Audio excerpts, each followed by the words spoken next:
इससे पहले कि आपका टॉपिक शुरू किया जाए, आज का आपका प्रश्न है आईसीडीएस योजना कब शुरू की गई थी। ऑप्शन ए है आपका 1973, बी है 1974, सी है 1975 और डी है आपका 1970।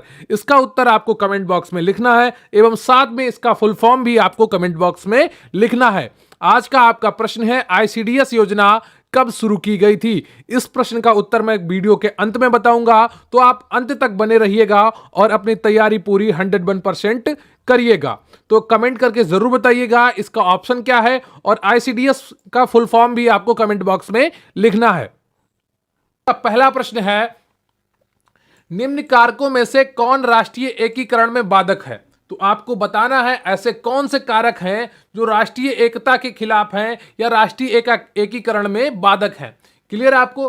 पहला ऑप्शन है आपका जातिवाद, दूसरा ऑप्शन है संप्रदायवाद, तीसरा ऑप्शन है आपका क्षेत्रवाद और चौथा ऑप्शन है आपका मद्यपान। जातिवाद का अर्थ होता है जो छोटी छोटी जातियों में होते हैं, खुद को जाति के नाम पर सुपीरियर बताने की कोशिश करते हैं, दूसरे को इंफीरियर यानी कि दूसरे को छोटा बताने की कोशिश करते हैं और खुद को बड़ा बताने की कोशिश करते हैं। खुद की जाति पर घमंड करना ही जातिवाद है। क्लियर है आपको। दूसरा होता है आपका संप्रदायवाद। क्लियर है आपको। और तीसरा है आपका क्षेत्रवाद और फिर चौथा है आपका मद्यपान। जातिवाद का अर्थ सिर्फ घमंड करना नहीं होता और यहां पर किसी के साथ भेदभाव करना जाति के नाम पर जातिवाद होता है। क्लियर है आपको। तो वहां पर परिभाषा थोड़ी और आप उसे अच्छा कर लीजिए। खुद की जात पर घमंड करने के साथ साथ दूसरे के साथ जाति के नाम पर भेदभाव करना जातिवाद होता है। क्लियर है आपको। तो इन चारों ऑप्शन में से जो आपके कूट दिए गए हैं इनमें से कौन से सही हैं वो आपको बताना है कि निम्न कारकों में से कौन राष्ट्रीय एकीकरण में बाधक है। क्या जातिवाद बाधक है? बिल्कुल है। क्लियर है आपको। जातिवाद बिल्कुल बाधक है। इसको थोड़ा मैं क्लियर कर देता हूं ताकि आप अच्छे से समझ सके। तो जातिवाद बाधा उत्पन्न करता है राष्ट्र को एक करने में, क्योंकि यह समाज को तोड़ता है। क्लियर आपको। तो पहला तो आपका सही हो गया। दूसरा है आपका संप्रदायवाद। इसका अर्थ हुआ धर्मों के बीच में झगड़ा, तो यह भी तो कमजोर करता है। धर्म के नाम पर की जाने वाली हत्याएं, गला काटने वाली हत्याएं, ये क्या है? ये संप्रदायवाद है। क्लियर आपको। तीसरा है आपका क्षेत्रवाद। क्षेत्रवाद ये होता है कि यूपी का आदमी बंबई नहीं जाएगा, है ना। ये बंबई वालों में, मुंबई में जो अक्सर देखने को मिलता है कि वहां पर क्षेत्रवाद है। क्या करते हैं वो? यूपी के या बिहार के लोगों का विरोध करते हैं वहां पर आने में, क्योंकि वहां पर यूपी के लोग जाके रोजगार ले लेते हैं और उन्हें दिक्कत होती है उससे। तो ये क्या है? ये क्षेत्रवाद है। रोजगार काबिलियत से मिलता है। क्लियर आपको। मेहनत से मिलता है, लेकिन लोग इसको क्षेत्रवाद से जोड़ देते हैं। तो क्षेत्रवाद भी राष्ट्रीय एकता में बाधक है। लेकिन मद्यपान, क्या शराबी कोई राष्ट्रीय एकता में बाधक हो सकता है? बिल्कुल नहीं। शराब पीना राष्ट्रीय एकता में बाधक नहीं उत्पन्न करता है, क्योंकि शराब अपनी ही एकता में, जो शराब पीता है वो खुद को ही एक नहीं कर पाता है, वो खुद ही बिखरा रहता है, तो दूसरे की एकता के बाधक क्या बनेगा। क्लियर आपको। जातिवाद, संप्रदायवाद, क्षेत्रवाद, ये तीनों राष्ट्रीय एकता में बाधक हैं। तो ये तीनों कौन से ऑप्शन में है? सी ऑप्शन में है। क्लियर आपको। तो सी ऑप्शन आपका बिल्कुल सही हो जाता है। पहला, दूसरा, तीसरा सही है। क्लियर आपको। तो यहां से सी ऑप्शन आपका बिल्कुल सही हो जाता है। अगला प्रश्न है आपका, भारतवर्ष में निर्धनता का कौन सा कारण अधिक उपयुक्त नहीं दिखाई देता है। तो यहां पर प्रश्न आप ध्यान से पढ़िएगा, क्योंकि नहीं हम लोग अक्सर परीक्षा में पढ़ने से छोड़ देते हैं इसको, तो जिसकी वजह से हम एक गलत ऑप्शन का टिक कर देते हैं। तो प्रश्न है आपका, भारतवर्ष में निर्धनता का कौन सा कारण अधिक उपयुक्त नहीं दिखाई देता है।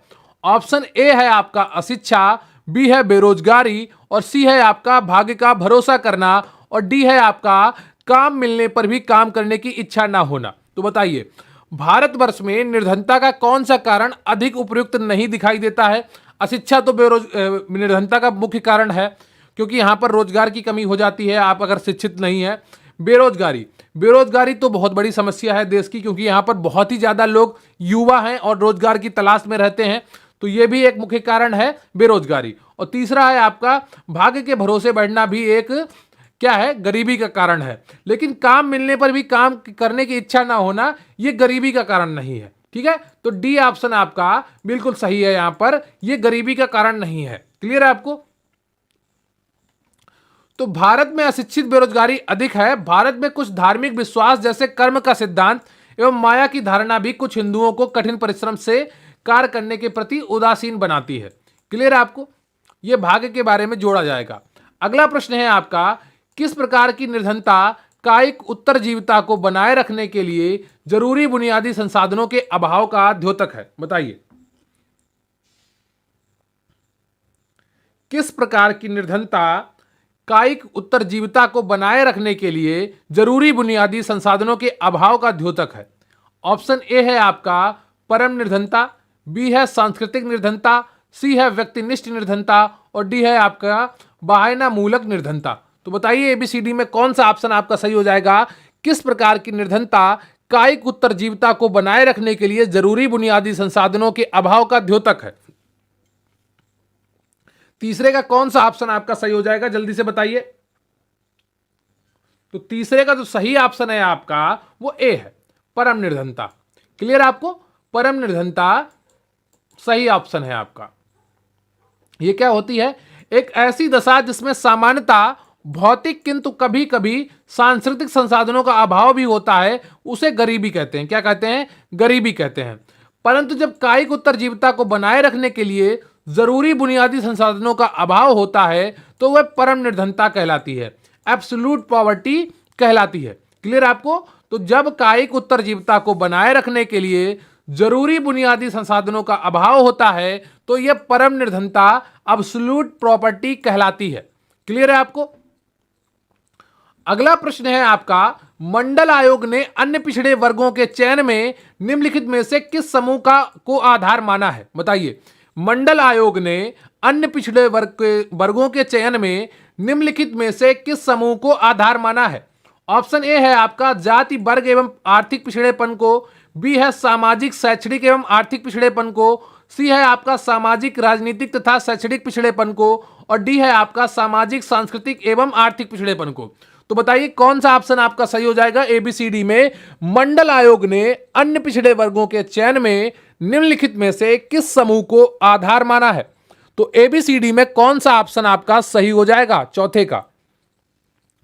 तो चौथे का जो सही ऑप्शन है आपका वो कौन सा है? बताइए। बी ऑप्शन आपका सही है, सामाजिक शैक्षणिक एवं आर्थिक पिछड़ेपन को समूह का आधार माना है। क्लियर आपको? तो बी ऑप्शन आपका बिल्कुल सही है। अगला प्रश्न है आपका, राष्ट्रीय अल्पसंख्यक आयोग का गठन कब हुआ था? बताइए। राष्ट्रीय अल्पसंख्यक आयोग का गठन कब हुआ था? ए 1990, बी 1991, सी 1992, डी 1993। बताइए कौन सा ऑप्शन आपका सही हो जाएगा? राष्ट्रीय अल्पसंख्यक आयोग का गठन कब हुआ था? 1990, 1991, 1992, 1993।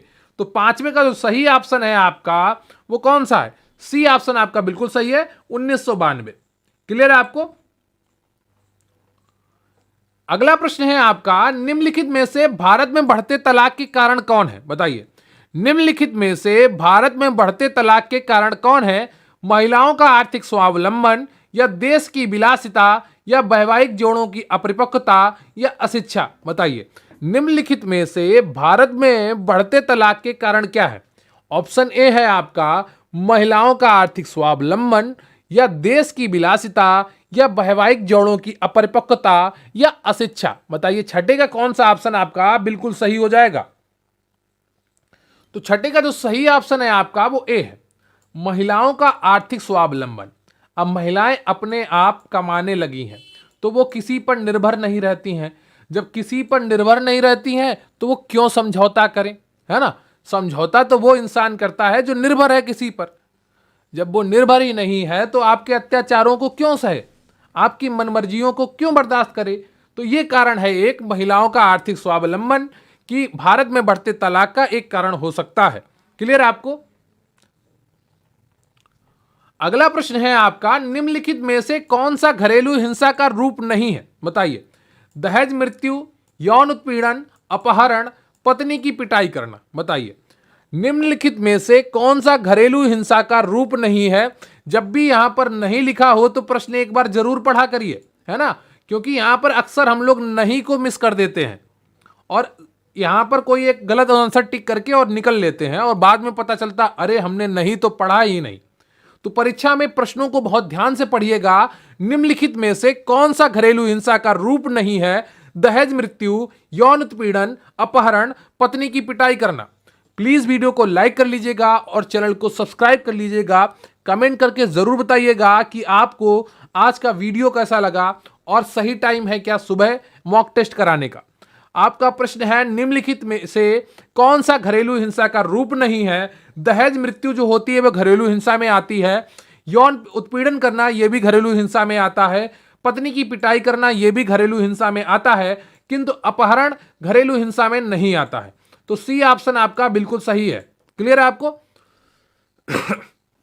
सी ऑप्शन आपका बिल्कुल सही है। तो घरेलू हिंसा अधिनियम 2005 भारत की संसद के द्वारा पारित एक अधिनियम है जिसका उद्देश्य घरेलू हिंसा से महिलाओं को बचाना है। इस अधिनियम को 26 अक्टूबर 2006 को लागू किया गया था। क्लियर है आपको?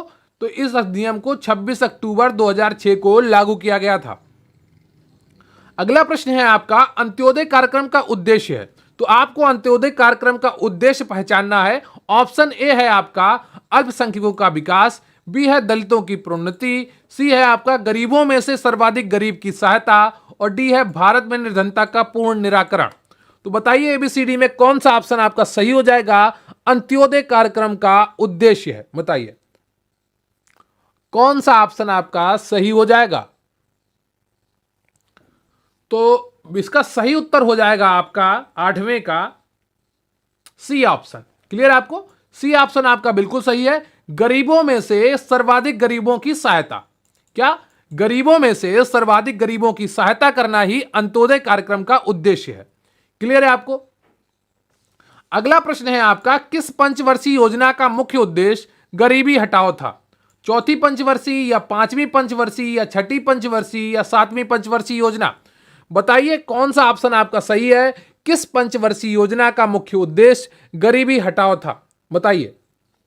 पहली पंचवर्षीय योजना 1951 से 56 में आई थी, जो होराट डोमर मॉडल पर आधारित थी। दूसरी 56 से 61 में आई, जो महालनोबिस मॉडल पर आधारित थी। तीसरी आपकी 1961 से 66 में आई, जो जे सैंडी सुब्रमण्यम चक्रवर्ती के मॉडल पर आधारित थी। और आपका चौथी आई थी 1969 से 74 में। क्लियर है आपको? और पांचवी आई थी आपकी 1974 से 79 में, जो डीपी धर मॉडल पर आधारित थी और इसी का उद्देश्य था गरीबी हटाओ। क्लियर है आपको? तो कौन सी योजना सही है? पांचवी 9 का बी ऑप्शन आपका बिल्कुल सही हो जाएगा। ये कब से कब आई थी? 1974 से 79। क्लियर है आपको? तो पांचवी पंचवर्षीय योजना का मुख्य उद्देश्य गरीबी हटाओ था। इस योजना का कार्यकाल 1974 से 1979 तक था। क्लियर आपको? तो बी ऑप्शन आपका बिल्कुल सही हो जाता है। अगला प्रश्न है आपका, निम्नलिखित में से किसने संघर्ष को तनाव प्रबंधन की एक प्रक्रिया के रूप में देखा? बताइए। निम्नलिखित में से किसने संघर्ष को तनाव प्रबंधन की एक प्रक्रिया के रूप में देखा है? ऑप्शन ए है आपका एल अल्यूसर, बी है लेविस कोजर, सी है कोबिन्स और डी है आपका डेहरनडॉर्फ। बताइए ऑप्शन आपका कौन सा सही हो जाएगा? निम्नलिखित में से किसने संघर्ष को तनाव प्रबंधन की एक प्रक्रिया के रूप में देखा है? बताइए एबीसीडी में कौन सा ऑप्शन आपका सही है? तो इसका सही उत्तर है आपका B option Lewis Coser. Clear है आपको? लेविस कोजर बिल्कुल सही उत्तर है। अगला प्रश्न है आपका, मार्क्स का संघर्ष सिद्धांत आधारित है। बताइए मार्क्स का संघर्ष सिद्धांत आधारित है वर्ग संघर्ष पर या जाति संघर्ष पर या प्रजातीय संघर्ष पर या पीढ़ी अंतराल पर? बताइए एबीसीडी में कौन सा ऑप्शन आपका सही हो जाएगा? मार्क्स का संघर्ष सिद्धांत आधारित है वर्ग संघर्ष पर या जाति संघर्ष पर या प्रजातीय संघर्ष पर या पीढ़ी अंतराल पर? बताइए एबीसीडी में कौन सा ऑप्शन आपका बिल्कुल सही है?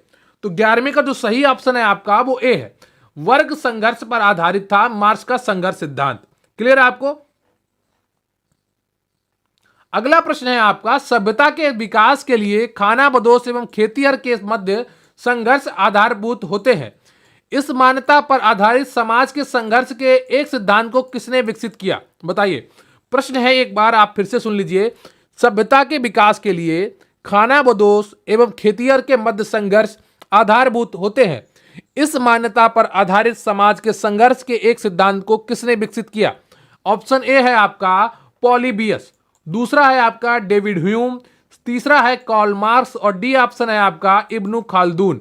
तो बताइए किसका ये सिद्धांत है कि सभ्यता के विकास के लिए खानाबदोश एवं खेतिहर के मध्य संघर्ष आधारभूत होते हैं, इस मान्यता पर आधारित समाज के संघर्ष के एक सिद्धांत को किसने विकसित किया है? तो 12वें का कौन सा ऑप्शन आपका सही हो जाएगा, जल्दी से बताइए।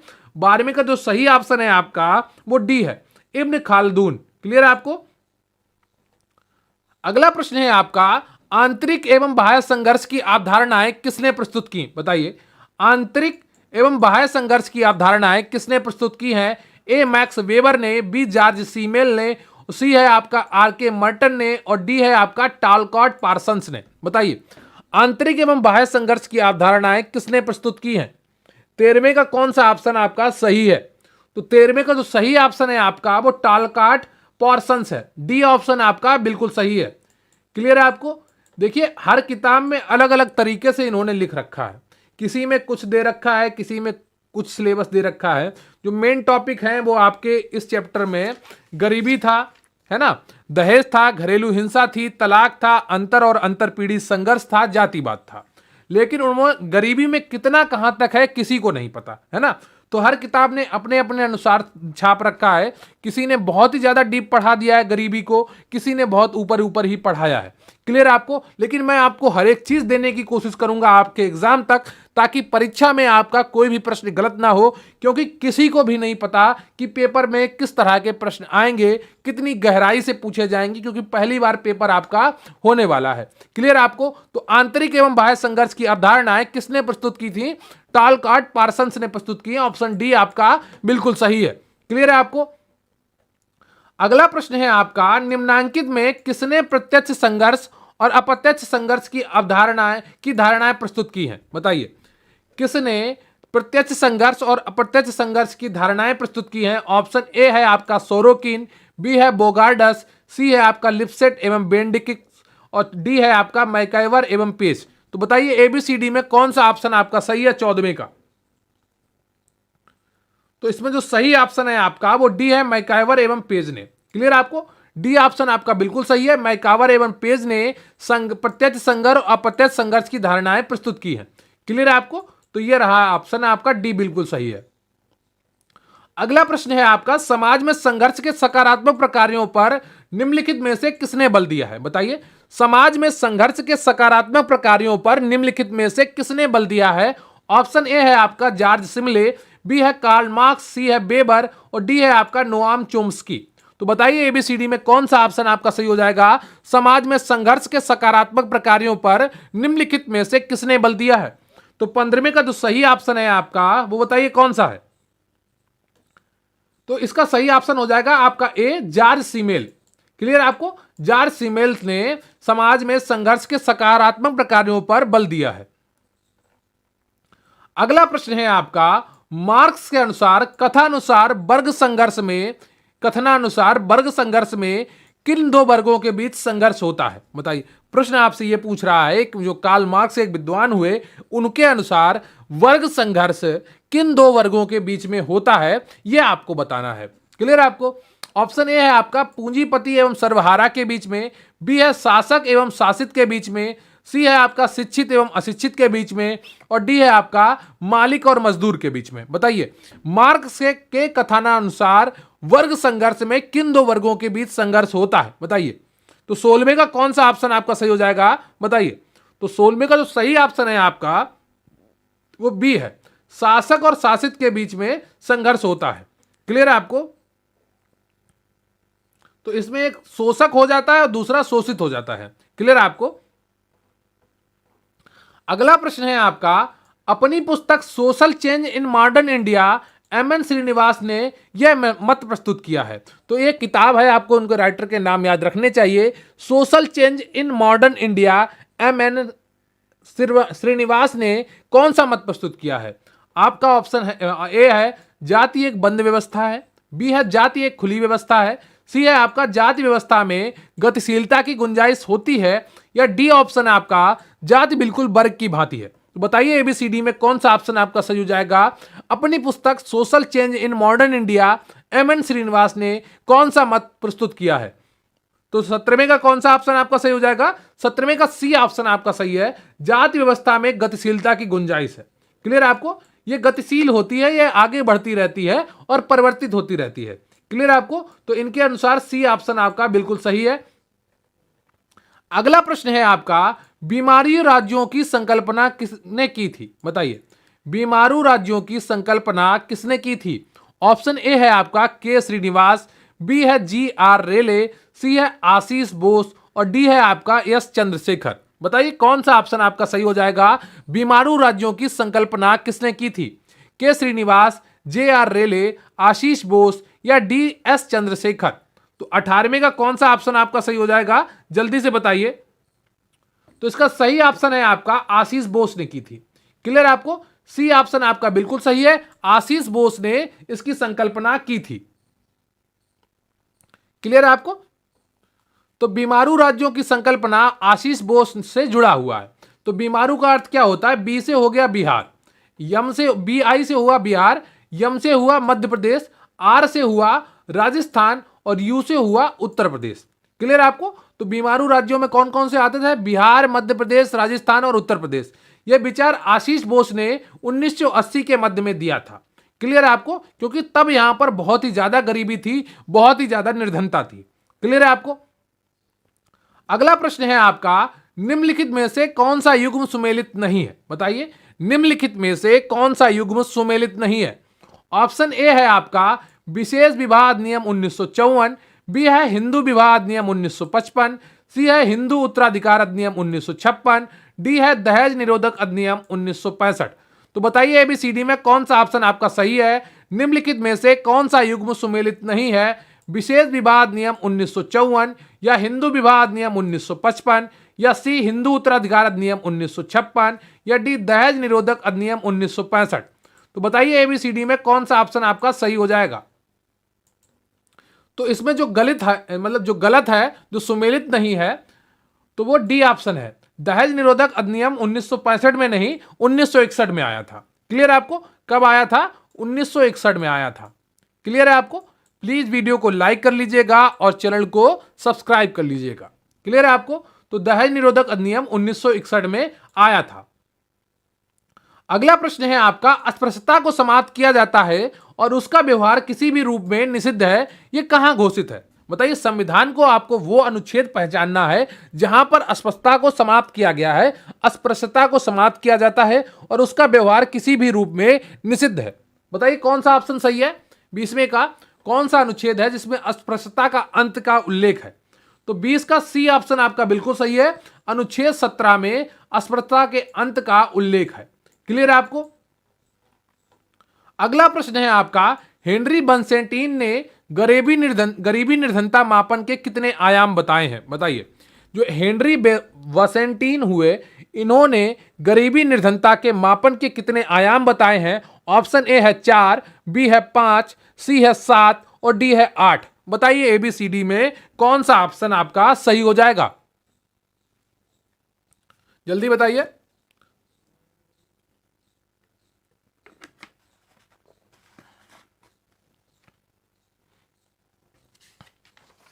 तो 21 का जो सही ऑप्शन है आपका वो है ए।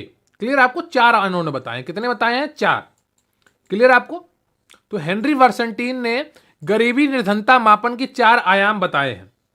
कौन कौन से? जीविका रणनीतियों का अभाव, संसाधनों की अगम्यता, असुरक्षा की भावना, संसाधनों के अभाव के कारण अन्य व्यक्तियों के साथ सामाजिक संबंध रखने और विकसित करने की अक्षमता। क्लियर आपको? तो ये 4 चीजें हैं हेनरी बंसेंटीन के अनुसार कि गरीबी निर्धनता मापन के 4 आयाम है। क्लियर है आपको? अगला प्रश्न है आपका, गरीबी से संबंधित परिभाषा। तो ये गरीबी की परिभाषा है, आपको बताना है ये किसने दी है। परिभाषा क्या है? निर्धनता उन वस्तुओं की अपर्याप्त पूर्ति की दशा है जिसकी एक व्यक्ति के स्वयं की तथा अपने आश्रितों की स्वस्थ एवं शक्ति के बनाए रखने के लिए आवश्यक होती है। बताइए ये परिभाषा किसने दी है गरीबी की? निर्धनता उन वस्तुओं की अपर्याप्त पूर्ति की दशा है जिसकी एक व्यक्ति के स्वयं की तथा अपने आश्रितों के स्वस्थ एवं शक्ति के बनाए रखने के लिए आवश्यक होती है। तो 22 का कौन सा ऑप्शन आपका सही हो जाएगा? बताइए। तो 22 का जो सही ऑप्शन है आपका वो बी है, गोडार्ड ने यह परिभाषा दी है। क्लियर आपको? किसने दी है? गोडार्ड ने। अगला प्रश्न है आपका, किस पंचवर्षीय योजना का लक्ष्य विशेष रूप से निर्धनता का उन्मूलन करना और आत्मनिर्भरता प्राप्त करना था? बताइए। अभी मैंने आपको इसके बारे में काफी अच्छा बताया था। चतुर्थ पंचवर्षीय योजना या पांचवी पंचवर्षीय योजना या छठी पंचवर्षीय योजना या सातवीं पंचवर्षीय योजना, तो ये डीपी धर मॉडल पर आधारित पंचवर्षीय योजना थी और इसका नाम है पांचवी पंचवर्षीय योजना। 1974 से 1979 तक थी। क्लियर है आपको? इसी का उद्देश्य था निर्धनता का उन्मूलन और आत्मनिर्भरता को प्राप्त करना। तो पांचवी पंचवर्षीय योजना का लक्ष्य विशेष रूप से निर्धनता का उन्मूलन करना और आत्मनिर्भरता को प्राप्त करना था। क्लियर है आपको? अगला प्रश्न है आपका, स्वर्ण जयंती ग्राम स्वरोजगार योजना किस वर्ष प्रारंभ की गई थी? बताइए। स्वर्ण जयंती ग्राम स्वरोजगार योजना किस वर्ष प्रारंभ की गई थी? ए ऑप्शन है आपका 1995, बी है 1996, सी है 1997 और डी है आपका 1999। तो बताइए एबीसीडी में कौन सा ऑप्शन आपका सही है? स्वर्ण जयंती ग्राम स्वरोजगार योजना किस वर्ष प्रारंभ की गई थी? तो 24 का कौन सा ऑप्शन आपका सही हो जाएगा? जल्दी से बताइए। डी ऑप्शन आपका बिल्कुल सही है, 1999 ईस्वी में प्रारंभ की गई थी। क्लियर है आपको? तो स्वर्ण जयंती ग्राम स्वरोजगार योजना वर्ष 1999 में प्रारंभ की गई थी। ग्रामीण विकास मंत्रालय द्वारा प्रारंभ यह योजना स्वरोजगार प्रदान कर गरीबी निवारण का करना मुख्य लक्ष्य था इसका। क्लियर है आपको? अगला प्रश्न है आपका, गरीबी रेखा निर्धारण हेतु गठित रंगराजन समिति की रिपोर्ट कब प्रस्तुत की गई? बताइए। गरीबी रेखा निर्धारण हेतु गठित रंगराजन समिति की रिपोर्ट कब प्रस्तुत की गई? ऑप्शन ए है आपका 2012, बी है 2013,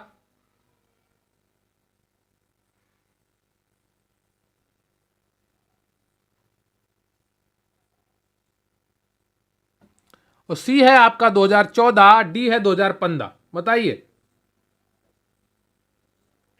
कौन सा ऑप्शन आपका सही हो जाएगा? रंगराजन समिति के अनुसार कौन सी ये रिपोर्ट कब प्रस्तुत की गई थी? तो इसका जो सही उत्तर है आपका वो सी है, 2014 में प्रस्तुत की गई थी। क्लियर है आपको? 14 में ये रिपोर्ट प्रस्तुत की गई थी।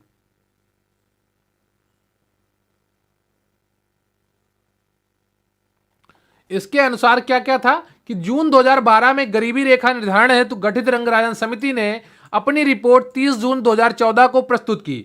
इस रिपोर्ट के अनुसार गरीबी रेखा का प्रति व्यक्ति मासिक व्यय 1407 रुपए शहरी होना चाहिए तथा 972 रुपए ग्रामीण क्षेत्र हेतु निर्धारित किया गया। तो अगर शहर में कोई 1407 रुपए प्रति महीना खर्च कर रहा है 2014 में, तो वो गरीब नहीं माना गया था। और 972 रुपए प्रति महीना अगर ग्रामीण इलाके में खर्च कर रहा है तो उसे भी सरकार ने गरीब नहीं माना था 2014 में। क्लियर है आपको? तो इस तरह से पूरे ये आपके 25 क्वेश्चन हुए। और आप तो आज का आपका 27 प्रश्न है कि किस विद्वान के अनुसार दहेज वह धन या संपत्ति है जो विवाह के अवसर पर कन्या के माता पिता या अन्य निकट संबंधियों द्वारा दी जाती है? बताइए। किस विद्वान के अनुसार दहेज वह धन या संपत्ति है जो विवाह के अवसर पर कन्या के माता पिता या अन्य निकट संबंधियों द्वारा दी जाती है? ऑप्शन ए है आपका फेयर चाइल्ड, बी है मैक्स वेबर, सी है आपका दुर्खिम और डी है हर्बर्ट ब्लूमर। तो बताइए एबीसीडी में कौन सा ऑप्शन आपका सही हो जाएगा?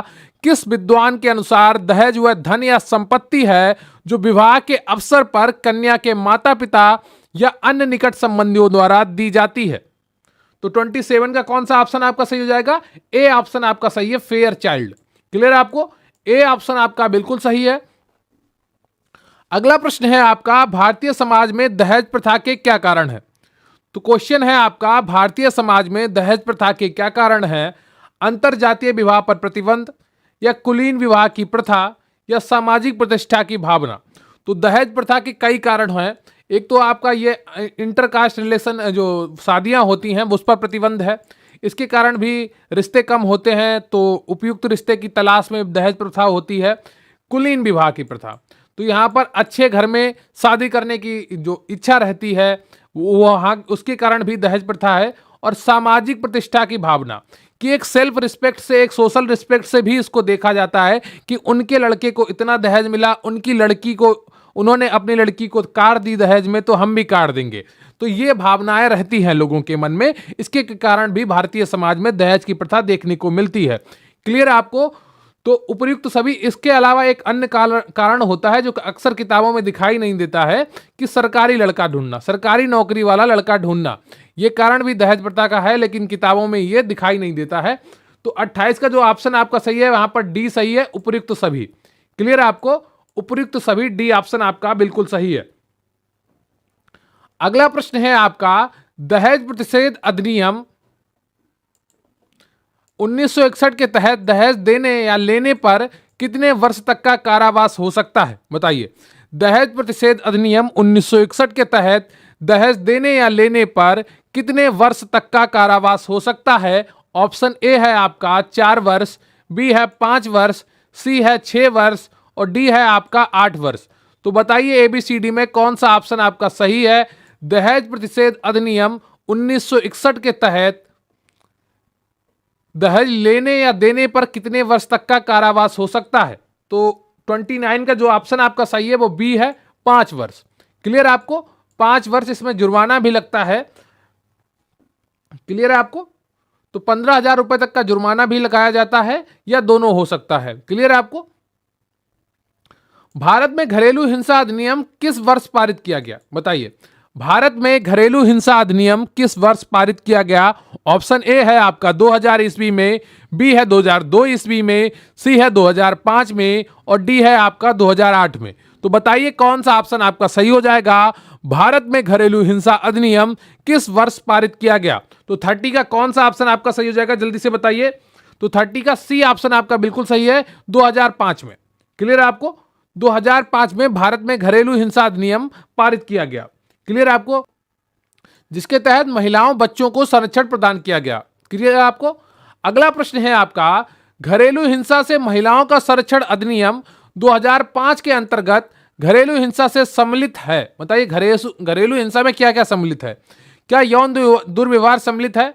क्या मौलिक एवं भावनात्मक दुर्व्यवहार सम्मिलित है? या नैतिक दुर्व्यवहार सम्मिलित है? तो इन तीनों में से कौन कौन सा सम्मिलित है ये आपको पहचानना है। ऑप्शन ए में आपका 1 और 2 है, और बी में आपका 1 और 3 है, 1 2 3 है, और सी में आपका 1 एवं 3 है। तो उपयुक्त में से कोई नहीं। तो एबीसीडी में कौन सा ऑप्शन आपका सही हो जाएगा? घरेलू हिंसा से महिलाओं का संरक्षण अधिनियम 2005 के अंतर्गत घरेलू हिंसा से सम्मिलित है। बताइए कौन सा सही हो जाएगा? 32 का। तो 32 का जो सही ऑप्शन है आपका वो 1 और 2 है, यौन दुर्व्यवहार और मौलिक एवं भावनात्मक व्यवहार। तो ए ऑप्शन आपका बिल्कुल सही हो जाएगा। क्लियर है आपको?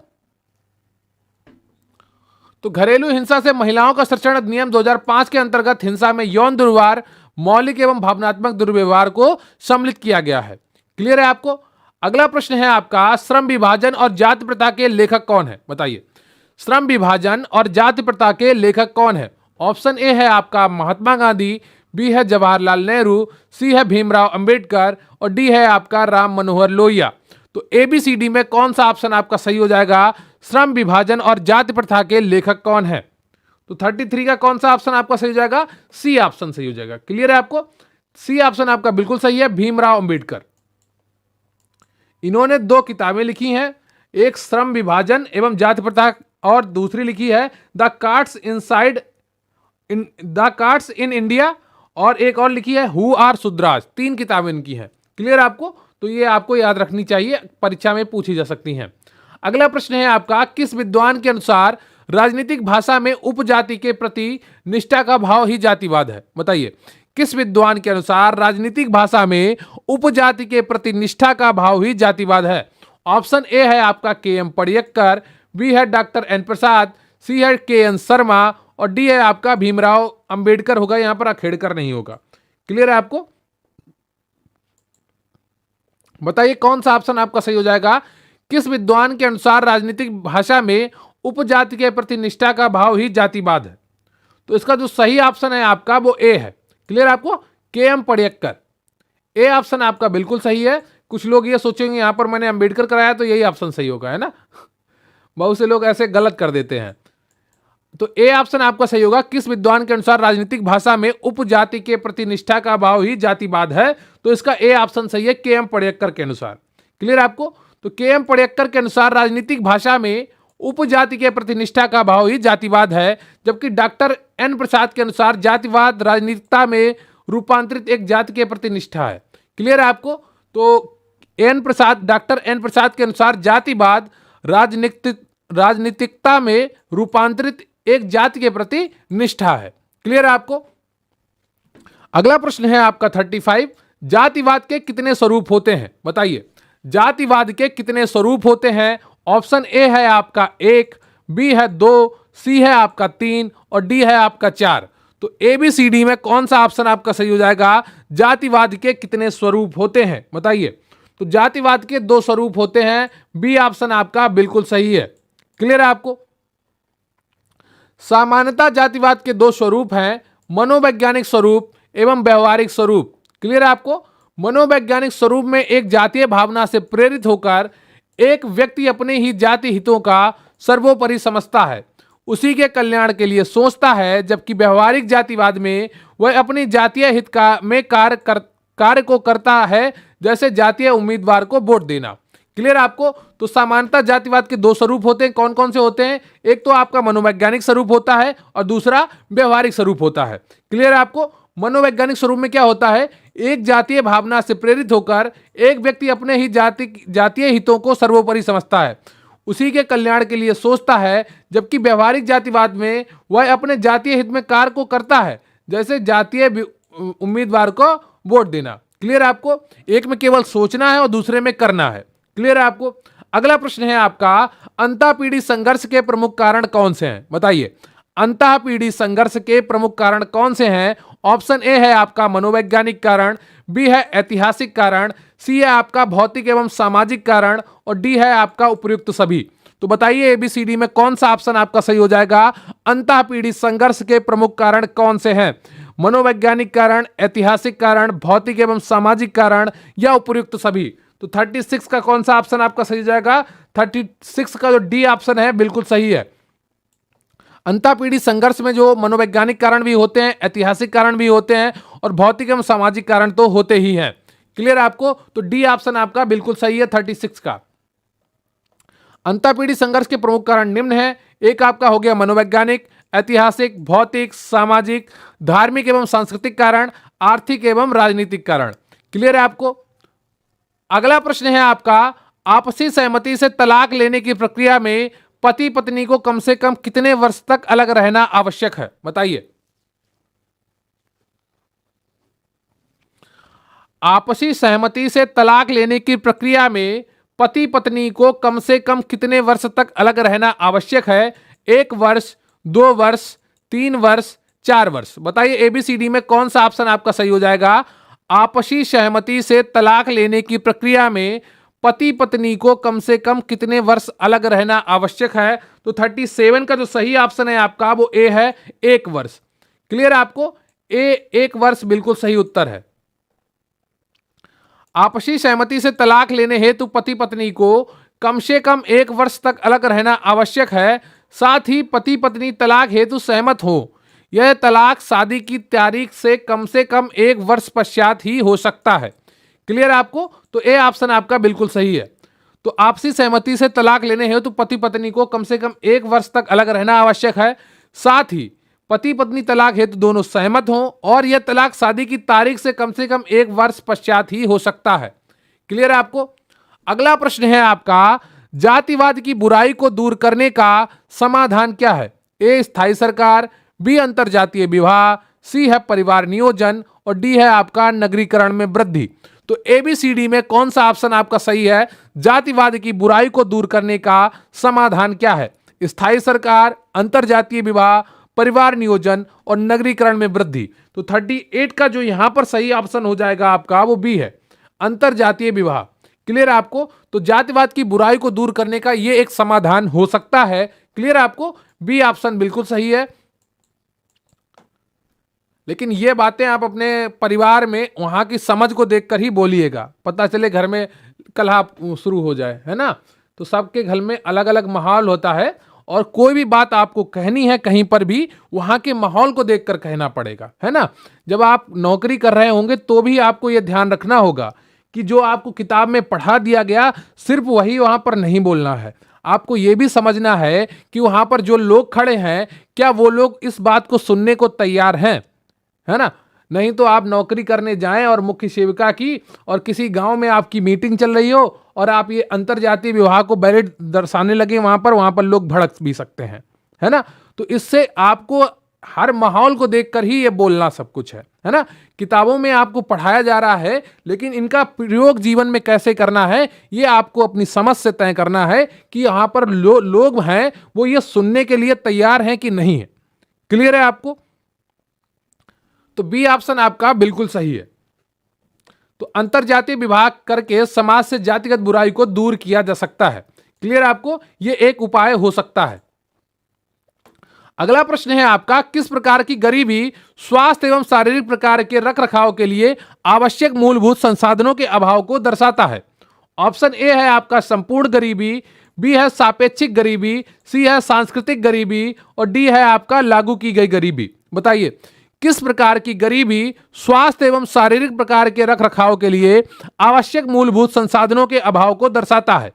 39 का कौन सा ऑप्शन आपका सही हो जाएगा, जल्दी से बताइए। 39 का जो सही ऑप्शन है आपका वो ए है, संपूर्ण गरीबी। क्लियर आपको?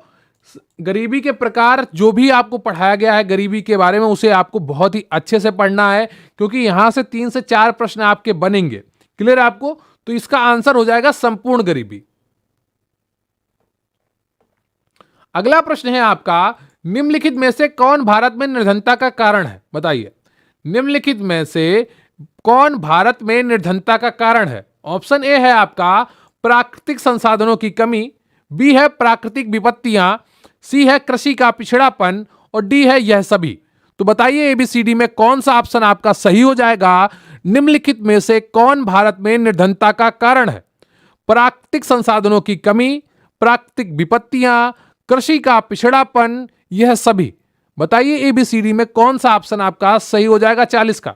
तो 40 का जो सही ऑप्शन है आपका वो है डी। क्लियर है आपको? ये सभी चीजें भारत में निर्धनता के कारण है। प्राकृतिक संसाधनों की कमी, प्राकृतिक संसाधन क्या होते हैं? जल, भूमि, कोयला, तेल, पेट्रोल, ये सब क्या है? प्राकृतिक। जंगल भी एक प्राकृतिक संसाधन है। क्लियर है आपको? नदियां प्राकृतिक संसाधन है। और प्राकृतिक विपत्तियां कि भूकंप आ जाना, बाढ़ आ जाना, इसके कारण भी बहुत से लोगों के निर्धनता होती है। कृषि की गई है और वहां पर ओले पड़ गए जिससे फसल पककर तैयार थी जो बिखर गई खेत में ही, तो यह भी एक नुकसान होता है, इससे भी निर्धनता आती है। कृषि का पिछड़ापन, जो कृषि होती थी भारत में पहले, अभी तो काफी हद तक सुधार आ गया है, लेकिन जब ये चीजें लिखी गई होंगी तो उस समय कृषि में उत्पादन बहुत ही कम था। आज से 10-15 साल पहले तक तो कृषि में कुछ उत्पादन ही नहीं हो पाता था, लेकिन अभी बीजों की गुणवत्ता अच्छी हो गई है, बिजली की उपलब्धता के कारण जो सिंचाई की व्यवस्था अच्छी हो गई है, इस कारण से भी कृषि में सुधार आया है। तो भारत में निर्धनता के प्रमुख कारण ये सभी हैं। क्लियर है आपको? डी ऑप्शन आपका बिल्कुल सही हो जाएगा। देखिए मैं आपको कभी कभी थोड़ा एक्स्ट्रा एक्सप्लेन कर देता हूं, उससे आप घबराइएगा नहीं कि समय बर्बाद कर रहे हैं सर, है ना। ध्यान रखिएगा क्योंकि आपको पढ़ना है। जब तक आप चीजें एक्स्ट्रा नहीं लेकर जाएंगे यहां से, आपके दिमाग में चीजें बैठेंगी नहीं, है ना। मैं बोल पा रहा हूं क्योंकि ये सब मैंने पढ़ा है, समझा है, कहीं से कुछ एक्स्ट्रा लिया है। आपको भी कुछ एक्स्ट्रा लेना पड़ेगा, तभी तो आप ये चीजें खुद से समझ पाएंगे, है ना। तो बहुत से लोग तुरंत ही वो क्या कहते हैं, जब से कोविड आया है लोगों के अंदर धैर्य का भावना ही चली गई है। वो हर चीज तुरंत चाहते हैं, इंस्टेंट, कि 1 सेकंड में सही हो जाए, है ना। तो ऐसा पॉसिबल नहीं है प्रैक्टिकली। हर चीज को एक समय लगता है। आपको भी चीजें समय के साथ समझ में आएंगी, सब कुछ समय के साथ होगा। क्लियर है आपको? तो भारत में निर्धनता के निम्नलिखित कारण है: प्राकृतिक संसाधनों की कमी, जैसे ऊपर बताया गया, प्राकृतिक विपत्तियां, कृषि का पिछड़ापन, जनाधिक्य यानी कि जनसंख्या का अधिक होना, उच्च निरक्षरता यानी कि लोग साक्षर ही नहीं है, और बेरोजगारी। तो बेरोजगारी तो एक प्रमुख कारण होती है भारत में, क्योंकि यहाँ पर जनसंख्या काफी ज्यादा है, रोजगार उतने उत्पन्न हो नहीं पाते हैं, काफी लोग सरकारी नौकरी की तैयारी में लगे रहते हैं, अन्य रोजगारों के बारे में नहीं सोचते हैं। उसके बावजूद भारत में काफी बेरोजगारी है। क्लियर आपको? अगला प्रश्न है आपका, 2009 में सुरेश तेंदुलकर समिति ने इसे परिभाषित किया। बताइए 2009 में सुरेश तेंदुलकर समिति ने किसे परिभाषित किया? भ्रष्टाचार को, या सांप्रदायिकता को, या गरीबी रेखा को, या साइबर अपराध को? बताइए 2009 में सुरेश तेंदुलकर समिति ने किसे परिभाषित किया? जब गरीबी आपको पढ़ाया गया था गरिमा बैच में, तो वहां पर एक तेंदुलकर समिति भी आपको पढ़ाई गई थी। तो वो किसके लिए था? गरीबी रेखा के लिए था। 41 का कौन सा ऑप्शन आपका सही हो जाएगा? सी ऑप्शन आपका बिल्कुल सही हो जाएगा, गरीबी रेखा। क्लियर है आपको? प्लीज वीडियो को लाइक कर लीजिए और चैनल को सब्सक्राइब कर लीजिए। अगला प्रश्न है आपका, निम्नलिखित में निर्धनता का कौन एक कारण है? बताइए, अशिक्षा है या जनसंख्या वृद्धि है या बेरोजगारी है या उपयुक्त सभी है? बताइए निम्नलिखित में निर्धनता का कौन एक कारण है? अशिक्षा, जनसंख्या में वृद्धि, बेरोजगारी, उपयुक्त सभी। तो 42 का कौन सा ऑप्शन आपका सही हो जाएगा? डी ऑप्शन सही हो जाएगा, उपयुक्त सभी। क्लियर आपको? तो ये क्वेश्चन आपको कभी कभी रिपीटेड भी लग रहे होंगे, लेकिन प्रश्न तरह तरह के बन सकते हैं, वो आपको बताया जा रहा है। तो अशिक्षा, जनसंख्या वृद्धि, बेरोजगारी, आर्थिक सामाजिक आदि निर्धनता के प्रमुख कारण है। निर्धनता की संस्कृति के विचार को 1958 में ऑस्कर लेविस ने लोकप्रिय बनाया। क्लियर है आपको? ऑस्कर लोविस ने इसे उपयोगी बना, लोकप्रिय बनाया। किसको? निर्धनता की संस्कृति को। क्लियर है आपको? यानी कल्चर ऑफ पॉवर्टी। क्लियर है आपको? अगला प्रश्न है आपका, यूएनडीपी यानी कि संयुक्त राष्ट्र विकास कार्यक्रम ने किन वर्षों में मानव गरीबी सूचकांक तथा बहुआयामी गरीबी सूचकांक विकसित किया? बताइए, यूएनडीपी यानी कि संयुक्त राष्ट्र विकास कार्यक्रम ने किन वर्षों में मानव गरीबी सूचकांक तथा बहुआयामी गरीबी सूचकांक विकसित किया? मैंने आपको बहुत ही अच्छे से यूएनडीपी पढ़ाया है, एक एक जानकारी दी गई है, कई किताबों में उनके बारे में नहीं लिखा है। अगर आपने जो यूएनडीपी के लिए स्पेशल वीडियो बना था वो देखा है, तो इस प्रश्न का आप उत्तर दे पा रहे होंगे कि यूएनडीपी संयुक्त राष्ट्र विकास कार्यक्रम ने किन वर्षों में मानव गरीबी सूचकांक तथा बहुआयामी गरीबी सूचकांक विकसित किया है? ऑप्शन ए है आपका 1996 एवं 2006, बी है 1997 एवं 2010, सी ऑप्शन है आपका 1998 यानी कि 1998 एवं 2011, और डी ऑप्शन है 1999 यानी कि 1999 एवं 2012 यानी कि 2012। तो बताइए एबीसीडी में कौन सा ऑप्शन आपका सही हो जाएगा? मानव गरीबी सूचकांक तथा बहुआयामी गरीबी सूचकांक कब यूएनडीपी ने विकसित किए हैं? तो 43 का जो सही ऑप्शन है आपका वो बी है। क्लियर आपको? बी ऑप्शन आपका बिल्कुल सही है, 1997 एवं 2010। क्लियर आपको? तो यूएनडीपी संयुक्त राष्ट्र विकास कार्यक्रम ने वर्ष 1997 एवं 2010 में मानव गरीबी सूचकांक तथा बहुआयामी गरीबी सूचकांक विकसित किए हैं, multi dimensional poverty index. Clear आपको? अगला प्रश्न है आपका, जब हम कहते हैं कि निर्धनता अशिक्षा का कारण बनती है, तब अशिक्षा अभिव्यक्त होती है एक। तो आपको बताना है किस तरह से अशिक्षा अभिव्यक्त हो रही होती है जब हम कहते हैं कि निर्धनता अशिक्षा का कारण बनती है। एक आश्रित चर पर या स्वतंत्र चर पर या अंतर्निर्भर चर पर या सहसंबंध पर। 44 का कौन सा ऑप्शन आपका सही हो जाएगा? बताइए। तब अशिक्षा किस पर निर्भर होती है या शिक्षा किस पर निर्भर हो जाती है? शिक्षा आपकी आर्थिक स्थिति पर निर्भर हो जाती है, इसलिए यह आश्रित चर है। क्या है? आश्रित चर है, क्योंकि यह किसी पर आश्रित है। किस पर? आपकी आर्थिक स्थिति पर आपकी शिक्षा आश्रित होती है। क्लियर है आपको? तो ए ऑप्शन आपका बिल्कुल सही है। अगला प्रश्न है आपका, निर्धनता की परिभाषा सामान्यतः दो पद्धतियों से की जाती है, निम्नलिखित में से सही उत्तर का चयन करें। बताइए, निर्धनता की परिभाषा सामान्यतः दो पद्धतियों से की जाती है, निम्नलिखित में से सही का चयन करें। ऑप्शन ए है आपका सकारात्मक एवं नकारात्मक, बी है सामाजिक एवं आर्थिक, सी है आपका निरपेक्ष एवं सापेक्ष, और डी है आपका उपरोक्त में से कोई नहीं। तो बताइए एबीसीडी में कौन सा ऑप्शन आपका सही हो जाएगा? निर्धनता की परिभाषा सामान्यतः दो पद्धतियों से की जाती है, निम्नलिखित में से सही उत्तर का चयन करें। तो 45 का कौन सा ऑप्शन आपका सही हो जाएगा? जल्दी से बताइए। तो 45 का जो ऑप्शन है आपका वो सी है। कौन सा है? सी ऑप्शन आपका बिल्कुल सही है, निरपेक्ष एवं सापेक्ष। क्लियर है आपको? सी ऑप्शन आपका बिल्कुल सही है। एक ऐसी दशा जिसमें सामान्यतः भौतिक किंतु कभी कभी सांस्कृतिक संसाधनों का अभाव भी होता है, गरीबी कहते हैं। क्या कहते हैं उसे? गरीबी कहते हैं। भारत में प्रचंड बेरोजगारी पाई जाती है। बताइए, भारत में प्रचंड बेरोजगारी पाई जाती है औद्योगिक क्षेत्र में या कृषि क्षेत्र में या व्यापारिक क्षेत्र में या सेवा क्षेत्र में। बताइए एबीसीडी में कौन सा ऑप्शन आपका सही हो जाएगा? भारत में प्रचंड बेरोजगारी पाई जाती है। तो 46 का कौन सा ऑप्शन आपका सही हो जाएगा? जल्दी से बताइए। 46 का जो सही ऑप्शन है आपका वो बी है। कौन सा है? बी ऑप्शन आपका बिल्कुल सही है, कृषि क्षेत्र में। क्लियर आपको? कृषि क्षेत्र में भारत में प्रचंड बेरोजगारी पाई जाती है। भारत में कृषि क्षेत्रों में प्रचंड बेरोजगारी अधिक पाई जाती है। बेरोजगारी का अस्तित्व श्रम की मांग और उसकी आपूर्ति के बीच स्थिर अनुपात पर निर्भर करता है। क्लियर है आपको? तो ये चीजें आपको ध्यान रखनी चाहिए, क्योंकि यहां से आपको प्रश्न बनेंगे, हर हाल में बनेंगे। गरीबी, विकास एवं वृद्धि, रोग, अंतरराष्ट्रीय संगठन और पोषण, ये बहुत ही इंपॉर्टेंट टॉपिक हैं। जनसंख्या, यहां से आपके प्रश्न बनने ही बनने हैं। क्लियर है आपको? अगला प्रश्न है आपका, निर्धनता मापन के लिए कितने आधार हैं? बताइए। एक है, दो है, तीन है या अनेक है? बताइए। निर्धनता मापन के लिए कितने आधार हैं? बताइए। आपको ये बहुत ही अच्छे से कराया गया था जब आपको गरीबी टॉपिक पढ़ाया गया था गरिमा बैच में। तो बताइए, निर्धनता मापन के लिए कितने आधार हैं? 47 का कौन सा ऑप्शन आपका सही हो जाएगा? 47 का बी ऑप्शन आपका बिल्कुल सही है। क्लियर आपको? बी ऑप्शन आपका बिल्कुल सही है। 2 आधार हैं निर्धनता मापन के। शेपर्ड एवं बांस ने 2 प्रकार की गरीबी का उल्लेख किया है। एक आपका पूर्ण निर्धनता और दूसरी होती है आपकी सापेक्ष निर्धनता। पूर्ण को संपूर्ण भी कहते हैं। क्लियर आपको? ये क्या होती है पूर्ण निर्धनता? वह स्थिति जिसमें व्यक्ति के पास मकान, भोजन, चिकित्सा सुविधा एवं जीवित रहने के लिए आवश्यक वस्तुओं का अभाव होता है, इसे हम संपूर्ण निर्धनता कहते हैं या संपूर्ण गरीबी कहते हैं। क्लियर आपको?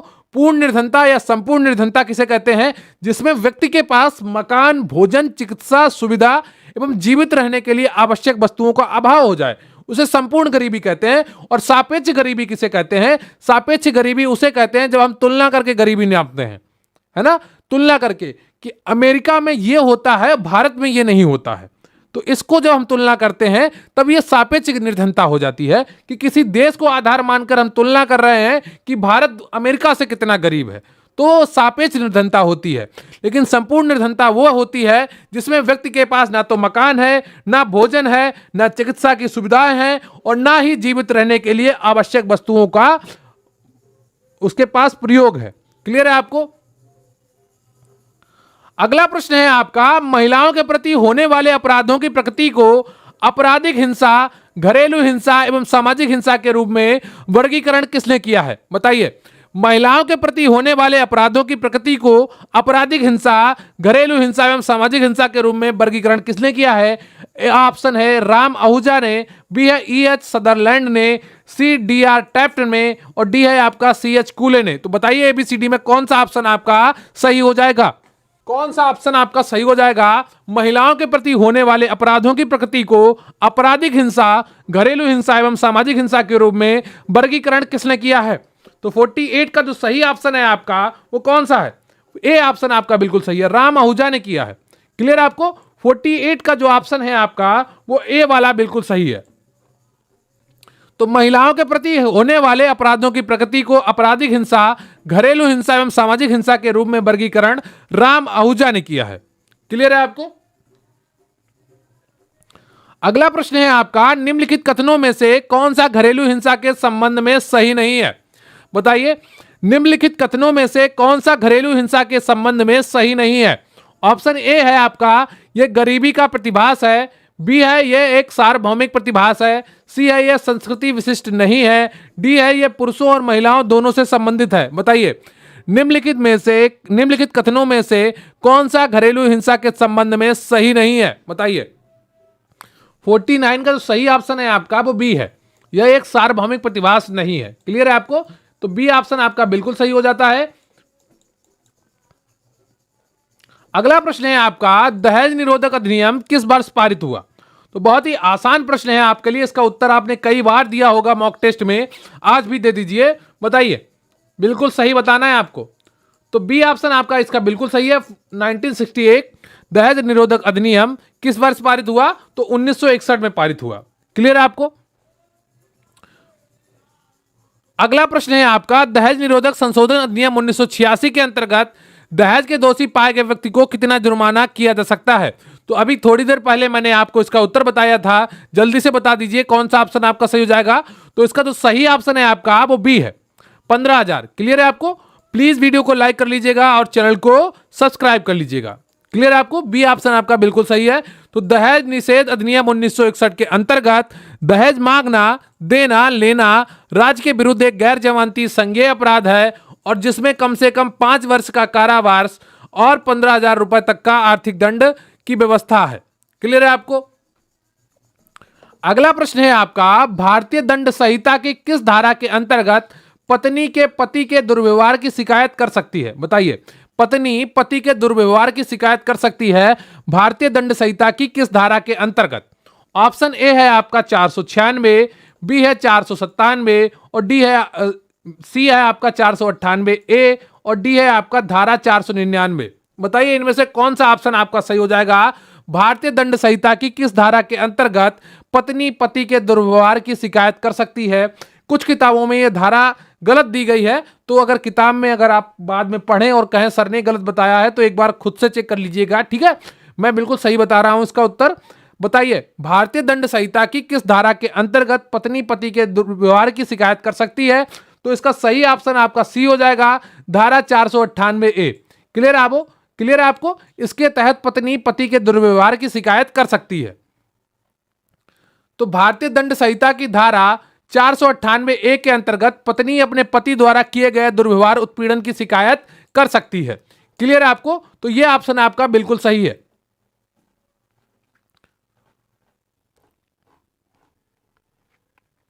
तो आज के प्रश्न का जो उत्तर है उसके बारे में अब बात कर लेते हैं। आईसीडीएस योजना शुरू की गई थी, यह प्रश्न था आपका। ऑप्शन थे ए 1973, बी 1974, सी 1975 और डी 1970। तो इसका जो सही ऑप्शन था वो सी था, 1975। आईसीडीएस योजना 1975 में शुरू की गई थी। आईसीडीएस योजना को 2 अक्टूबर 1975 को शुरू किया गया था। क्लियर है आपको? तो इस तरह से आपका ये पूरा टॉपिक कंप्लीट हुआ।